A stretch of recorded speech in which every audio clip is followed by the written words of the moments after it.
Javaris, Crittenton. Locker room gun showdown.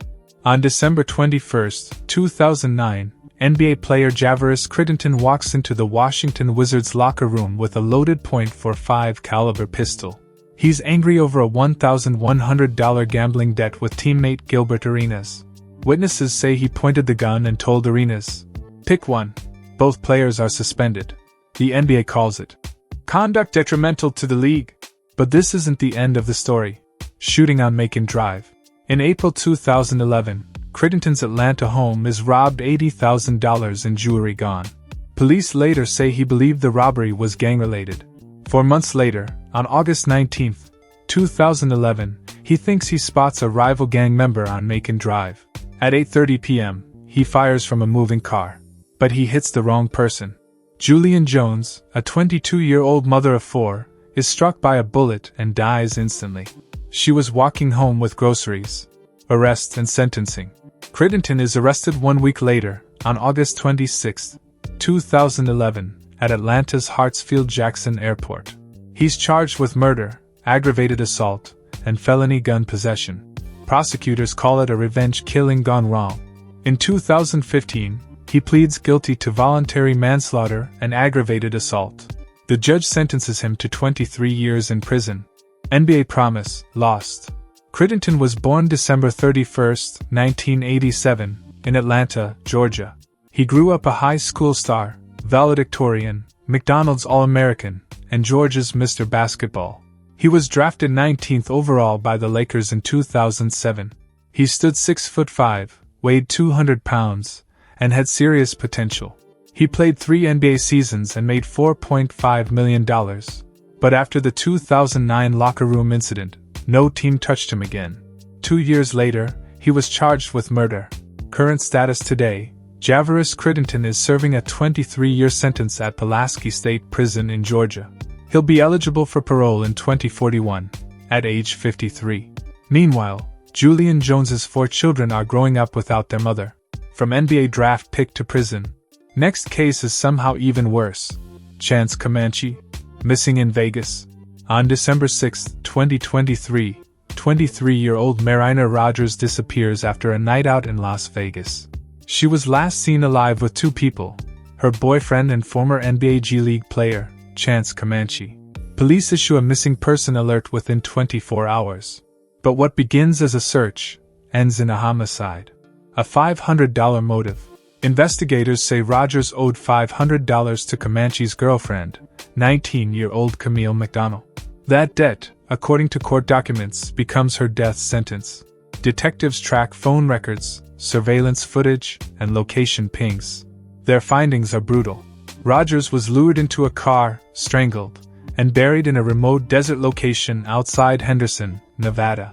Arrest before tip-off. On December 13th, just hours before a Stockton Kings G League game in Reno, Comanche is arrested at the team hotel. He's 6 feet 10 inches, 210 pounds, and was moments from suiting up. Police also arrest McDonald.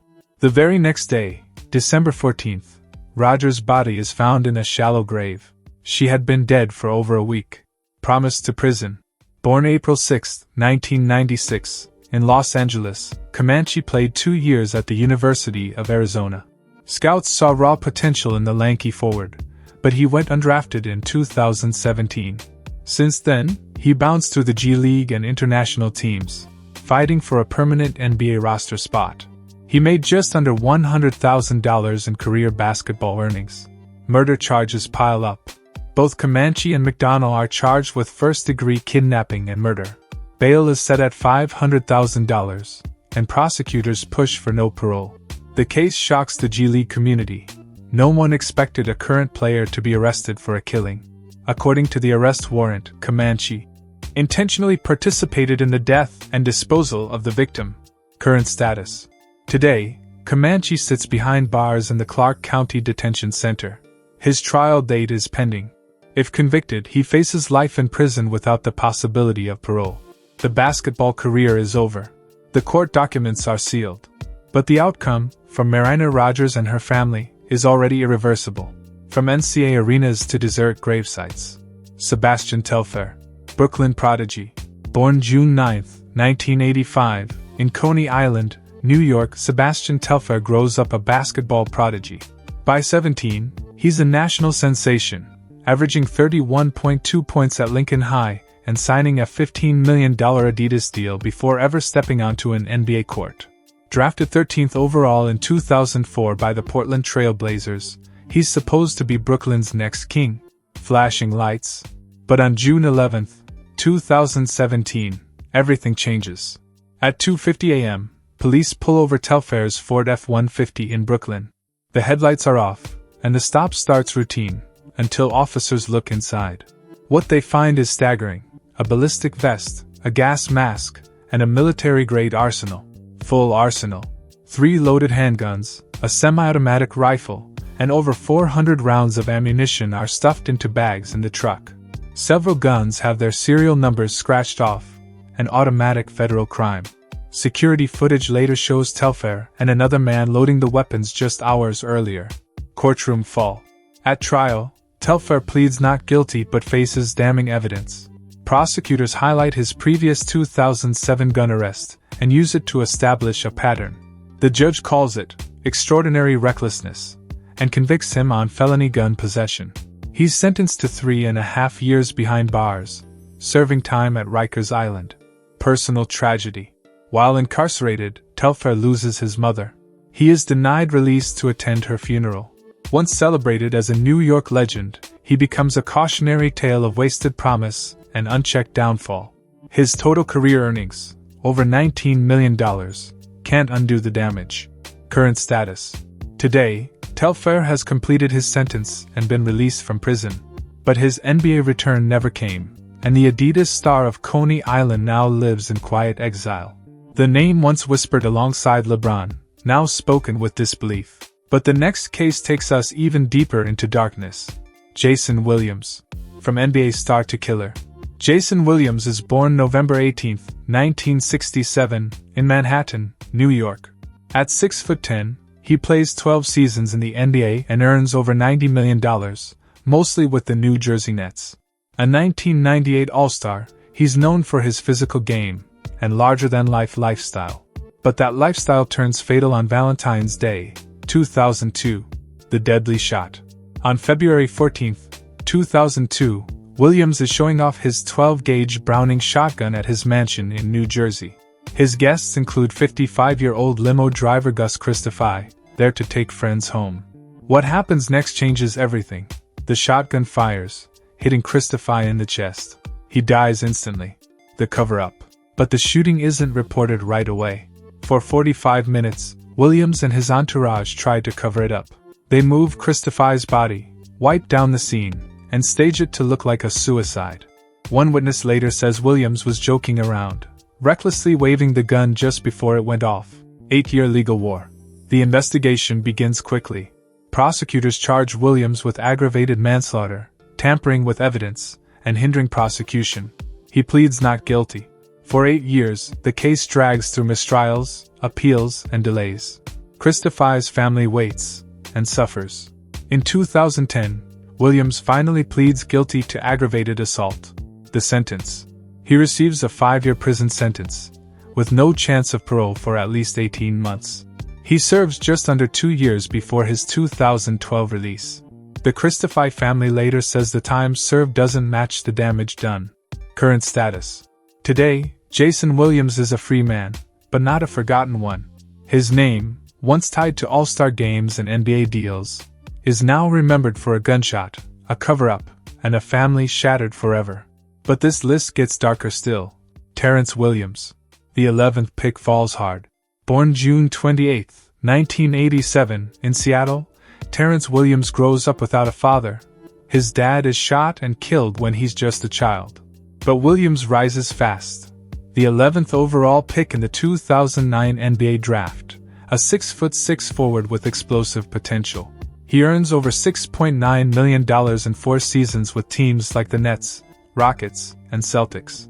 Then, he disappears from the league, and reemerges at the center of a massive federal crime, the healthcare scam.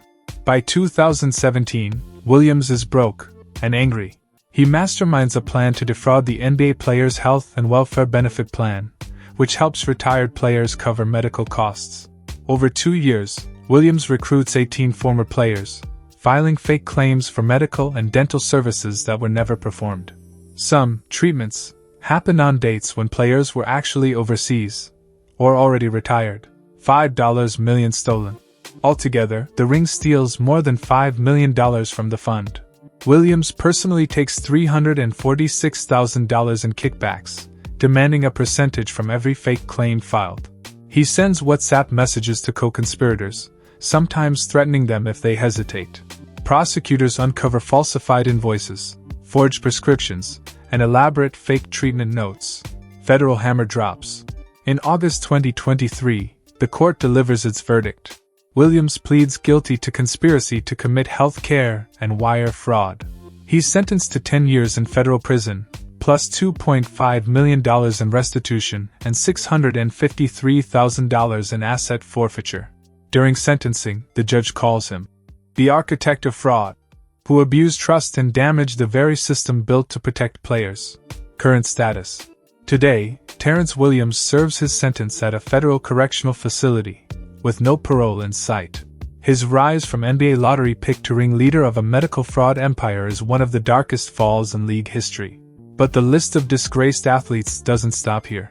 Keith Appling, Detroit's fallen star. Born February 13, 1992, in Detroit, Keith Appling becomes a local legend at Pershing High School. He scores 49 points in the 2009 Michigan State Championship, a record performance. At 6 feet 2 inches, he leads Michigan State to 4 NCAA tournaments and earns over $1 million across short NBA stints with the Orlando Magic and multiple G League teams. But by 2017, the promise fades fast. Early red flags. In 2017, Appling serves 1 year in jail for carrying a loaded firearm in a vehicle without a permit. It's his second gun-related arrest in 16 months. Friends say the pressure of fading pro dreams and mounting financial issues begin to boil over. The murder of Clyde Edmonds. On May 22, 2021, Appling visits the home of his girlfriend's family in Detroit. A heated argument breaks out with 66-year-old Clyde Edmonds, her uncle. Witnesses say Appling leaves, comes back with a .40 caliber handgun, and shoots Edmonds multiple times, killing him in front of his own home. 2-day manhunt. Appling flees the scene, triggering a 2-day statewide manhunt. U.S. Marshals capture him in Chelsea, Michigan, roughly 50 miles away. When arrested, he's still carrying the weapon. Police say he shows no remorse. The murder shocks the Detroit basketball community, where Edmonds was respected as a father, mentor, and Vietnam veteran. Life sentence. Appling pleads guilty to second-degree murder and felony firearm possession.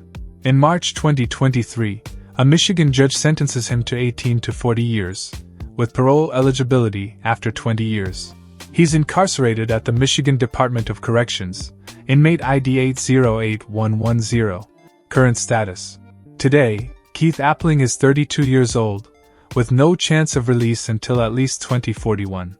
Once the pride of Detroit, he's now remembered as the man who threw it all away in one violent act. But the next case goes even deeper and deadlier. Glenn Davis. Big Baby Big Fall. Born January 1, 1986, in Baton Rouge, Louisiana, Glenn Big Baby Davis becomes a national sensation at LSU, then a key piece of the 2008 Boston Celtics championship team. Standing 6 feet 9 inches, weighing over 300 pounds, Davis earns more than $33 million across 8 NBA seasons. His playful personality masks a growing list of off-court issues. Drug bust in Maryland. On February 7, 2018, police respond to a noise complaint at a hotel in Aberdeen, Maryland. They find 126 grams of marijuana, plus $92,000 in cash stuffed into a briefcase. A ledger tracking large-scale drug transactions is found alongside. Davis is arrested and charged with drug possession and intent to distribute. He posts bail and mocks the situation online, eating Popeye's chicken on a private jet, claiming, "Don't believe everything you see." Healthcare fraud conspiracy. The bigger trouble comes in October 2021, when Davis is indicted alongside 17 former NBA players for defrauding the NBA's health and welfare benefit plan. Prosecutors say Davis files false dental and medical claims totaling more than $200,000, with $80,000 pocketed directly. Fake invoices, travel records, and wire transfers connect him to the ring's ringleader, Terrence Williams. Federal sentencing. In May 2024, Davis receives 40 months in federal prison, the second longest sentence after Williams. Judge Valerie Caproni cites his abuse of trust and blatant greed, noting that Davis used his NBA connections to enable fraud. As part of sentencing, Davis is ordered to repay $80,000 in restitution and complete mandatory financial management classes upon release. Current status. Now 38 years old, Glenn Davis is serving time in a federal correctional institution. His projected release year is 2027. A champion turned felon, Big Baby, now learns the hard way. There's no laughing your way out of federal crime. But another ex-player's crime wasn't just fraudulent, it was fatal. Oliver Miller, the Big O. Born April 6, 1970, in Fort Worth, Texas, Oliver Miller stands 6 feet 9 inches and weighs over 300 pounds. Nicknamed the Big O, he becomes the first NBA player to officially top 300 pounds.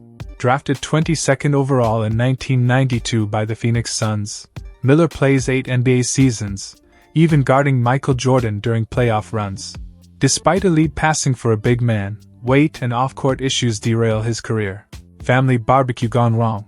On April 15, 2011, Miller attends a family cookout in Little Rock, Arkansas. Around 6:30 p.m., an argument with Jason Walton, the boyfriend of Miller's cousin, escalates.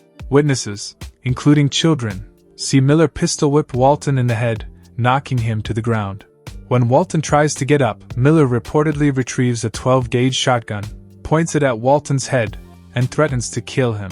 Witness testimony and arrest. Walton suffers visible injuries, including swelling and cuts. Multiple family members report the assault. Police arrest Miller later that night at his home. The firearm, a loaded Remington 870 shotgun, is recovered. Prosecutors cite Miller's physical size as a factor in the violence, saying he used his stature to dominate the situation rather than de-escalate. Sentencing and rebuke. In December 2011, Miller pleads guilty to first-degree assault and possession of a firearm during a felony. The judge hands down a sentence of 1 year in prison and 4 years of probation, calling Miller a man who used size to intimidate, not protect. The sentence includes anger management classes and a no-contact order with Walton. Current status. Released in 2012, Oliver Miller completes probation in 2016. Now in his mid-50s, he speaks occasionally at youth clinics about choices and consequences. Once an NBA giant with soft hands, Miller's post-career legacy is scarred by a single night of rage. But another player's downfall didn't end with a weapon, it started with a wire transfer. Mookie Blaylock. Defensive star, cult hero. Born March 20, 1967, in Garland, Texas, Darren Mookie Blaylock becomes one of the NBA's elite defensive guards. Standing 6 feet, he earns 6 NBA All-Defensive Team honors and leads the league in steals twice. Drafted 12th overall in 1989, he spends 13 seasons in the league, known for tenacity and control. Even Pearl Jam names their band after him before legal reasons force a name change. Driving ban ignored. By 2013, Blaylock battles recurring seizures and loses his driver's license. Doctors warn him not to drive. But on May 31, 2013, he climbs behind the wheel of his Cadillac Escalade in Jonesboro, Georgia. At 12:30 p.m., his SUV crosses the center line on Terra Boulevard and collides head-on with a car carrying Monica Murphy and her husband Frank Murphy. 1 dead, 1 broken. Monica Murphy, a 43-year-old mother of 5, dies at the hospital. Frank survives with serious injuries. Witnesses say Blaylock showed no signs of breaking. Hospital blood tests reveal a mix of alcohol and prescription drugs in his system, including medications for seizures and anxiety. Prosecutors uncover a pattern: 7 license suspensions, multiple traffic violations, and prior DUI warnings. Guilty plea and sentence. Facing charges of vehicular homicide, DUI, and reckless driving, Blaylock pleads guilty in October 2014. The court sentences him to 15 years, with only 3 years to serve in prison and the remaining 12 on probation. Monica Murphy's family speaks in court, describing the devastation to her 5 children and husband. Current status: Blaylock serves 3 years at Dooley State Prison in Georgia and is released on probation in 2017. Now in his late 50s, he stays out of the public eye, his basketball legacy forever haunted by a decision to ignore doctors' orders. The next player didn't ignore orders, he ran the entire scheme. Rashid Bird. The giant with a dark past. Rashid Bird stands 7 feet 1 inch, towering over most actors when he appears as a cameo in Will Ferrell's 2008 film, Semi-Pro. But behind the scenes, his record tells a far more disturbing story. Born in the early 1980s, Bird bounces between minor leagues and brief Hollywood moments.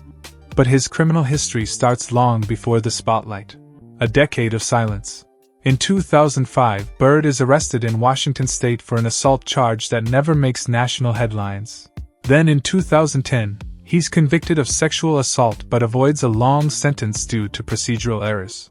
For years, victims across Los Angeles and Santa Clara counties report abuse. But the pattern takes time to unravel. The bail says it all. On September 18, 2020, LAPD's Special Assault Section reopens old files and launches a multi-jurisdictional investigation. New victims come forward, alleging consistent violence and coercion. A judge sets bail at $4.15 million, one of the highest in recent memory for a former athlete. The final sentence.